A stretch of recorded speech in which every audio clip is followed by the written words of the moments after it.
જેને સંસારના સુખ ભોગવવા છે, દેહના સુખ ભોગવવા છે, ઈશ્વરનું ભજન કરી શકતો ને રાત દિવસ માણસ દોડતો હોય તો સંસારના સુખ ભોગવવા એનાથી ભજન થાય. સંસારના જેને સુખ ભોગવવા છે, દેહના સુખ ભોગવવા છે, સ્મરણ કરી શકતો નથી. ઈશ્વરનું ભજન એ કરીએ કે જેને પરમાત્માનું સુખ ભોગવવા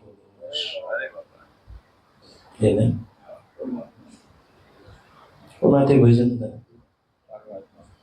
જેને સંસારના સુખ જેને તુષ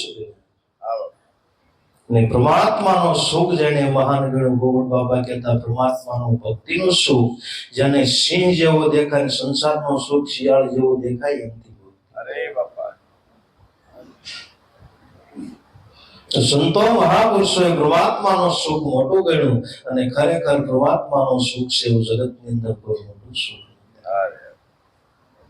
જે સુખનું વર્ણન થઈ શકે એમ નથી. જે સુખ મુક્તિ કયો નો જાવે, નિરખે પરમપદ પાવે, જીવસી વેખ્યો જાવે, સોટમ તુષ સદા દેખ લે સુમંડળ કી.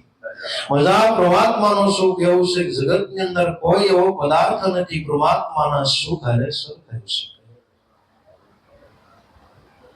આપણા મનની અંદર ભલે ગમે એવા અબજો રૂપિયાના કદાચ મકાન હોય, હીરા હોય, માણેક હોય, સોનું હોય, પણ પરમાત્માના સુખ પાસે તુષ છે.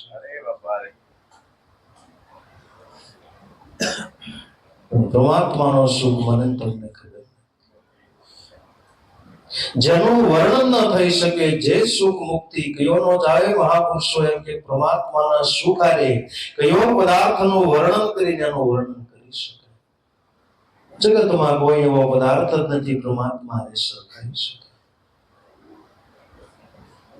જે સુખ મુક્તિ કયો નો જાવે, નિરખે પરમપદ પાવે, જીવસી વ્યકુર જાવે, સુટમ તુષ સજા દેખ લે સુન મંડળ કી વજા. સુટમ દાસ મહાત્મા કે પરમાત્માના સુખ પાસે જગતનું સુખ તુષ છે. અરે બાપા, સદાય તમે વિચાર તો કરો.